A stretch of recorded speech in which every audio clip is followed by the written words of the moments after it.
काहे भगवान कैसन कैसन गाय हमारा के बोली अब के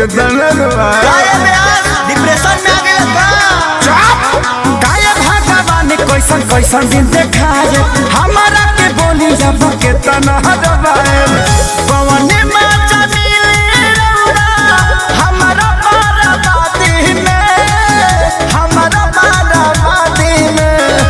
हेलो हेलो हेलो, जो भी बाराती भाई लोग खाना नहीं खाए हैं कृपया द्वार पे जाके खाना खा ले।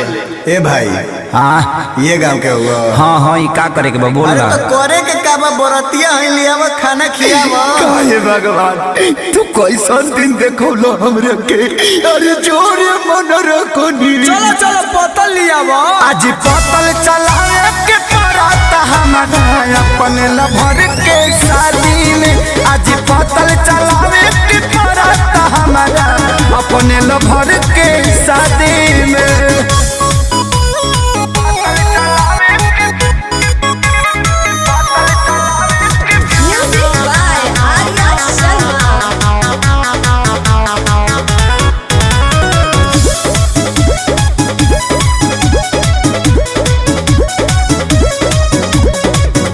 बने वाला रहनी हम जवाना कसैया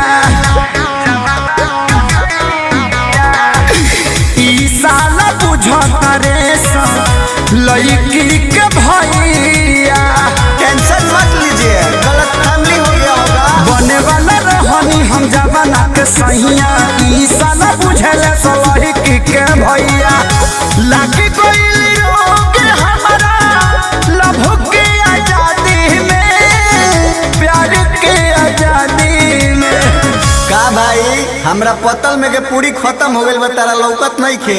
लौकता जौन देर तोन खइब अरे तनी पानी वाला के भेजा भाई पुलाव दो तनी एने पुलाव दो। पुलाव पुलाव पुलाव पुलाव ए भाई दूगो पूरी दो एने। तीन कोड़िया श्रृंखला खइब ई कौन आइटम है यार? आज पतल चलावे के पराता हमारा अपने लभर के शादी में आज पतल चलावे के पराता हमारा अपने लभर के शादी में।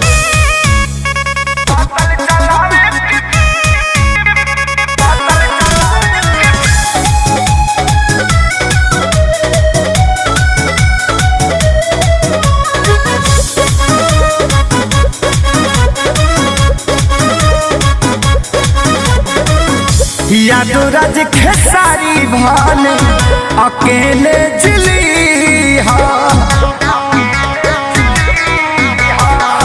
बगल वाला गाँव के लड़की सन के दिल नदी ओए भैया एकरा अलावा कोनो ऑप्शन नहीं। यादो राज खेसारी अकेले जिली बगल गाँव के लड़की सन का दिल जानी दिया फंस गई हम खावा के बादी में दिखावा के बादी में। ए भैया थोड़ा आइए ना इधर काम है आइए ना। ए भाई तारा के बोला कि जाना नहीं भैया मैं आपको ही बुला रही हूँ। हमरा के हाँ का भगवान अब कतना बुरा दिन ले जाइबा हमार